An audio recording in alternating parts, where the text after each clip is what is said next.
लोग बल्लभगढ़ से फरीदाबाद की तरफ आ रहे थे। रात को करीब 10:15 साढ़े 10 का टाइम था। टू व्हीलर पे थे और मेरी वाइफ बच्चे को लेके बैठी हुई थी पीछे। उस पर्टिकुलर स्पॉट पे लाइट नहीं थी, मतलब एक हाईवे, नेशनल हाईवे के ऊपर कहीं भी लाइट नहीं जल रही थी। अचानक मुझे लगा कि आगे एक बहुत बड़ा गड्ढा है। गाड़ी का अगला पहिया मेरा गड्ढे के अंदर जा चुका था। जब तक मुझे समझ में आया, मैं उठ के खड़ा हुआ 4-5 सेकंड के अंदर मेरी वाइफ का चिल्लाने की आवाज़ें मेरे कानों में आई कि वो कह रही थी कि कोई बड़ा सा व्हीकल मेरे पैरों को कुचल के चला गया। मैंने जब बच्चे को उठाया तो बच्चे ने रिएक्ट नहीं किया, मतलब वो कुछ बोल नहीं रहा था। 2 लड़के बाइक पे थे, उन्होंने कहा कि भाई साहब आप इस बच्चे को हमें दे दें, हम लोग किसी हॉस्पिटल में लेके जाते हैं बच्चे को लेके वो चले गए। उसके बाद एक और सज्जन पीछे से आ रहे थे, उन्होंने अपनी गाड़ी में हमें लिफ्ट दी। मैंने अपनी वाइफ को इमरजेंसी में एडमिट किया। फिर मुझे उन सज्जन का फ़ोन आया जो मेरे बच्चे को लेके गए थे, तो तब उन्होंने बताया कि वो डॉक्टर्स ये कह रहे हैं कि बच्चा इस दुनिया में नहीं है।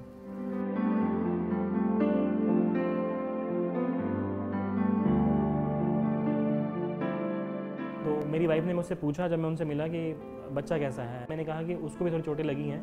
मेरे पास कोई जवाब था नहीं, लेकिन मुझे एक झूठ बोलना पड़ा। डॉक्टर्स ने कहा कि शायद आपकी वाइफ के पैर काटने पड़ेंगे। जहाँ पे उनके चोट लगी हुई थी उस पूरे एरिया में वो स्किन इम्प्लांट की गई। वो सब सहन करना और 35 दिन तक एक बेड पे लेटे रहना हॉस्पिटल में इन हालात के साथ, जिसमें दोनों पैर आपके डैमेज हैं, आपका बच्चा आपके पास नहीं है, आपको नहीं पता वो कैसा है। ऐसा कुछ बचा नहीं था उनके शरीर में जो लगता था कि हाँ अब ये ठीक हो पाएंगे या नहीं हो पाएंगे। हॉस्पिटल से डिस्चार्ज होने के 4-5 दिन पहले उनको वो पूरी घटना बताई। वो मानने के लिए तैयार नहीं थी और बहुत ही मुश्किल था हमारे लिए उनको संभालना।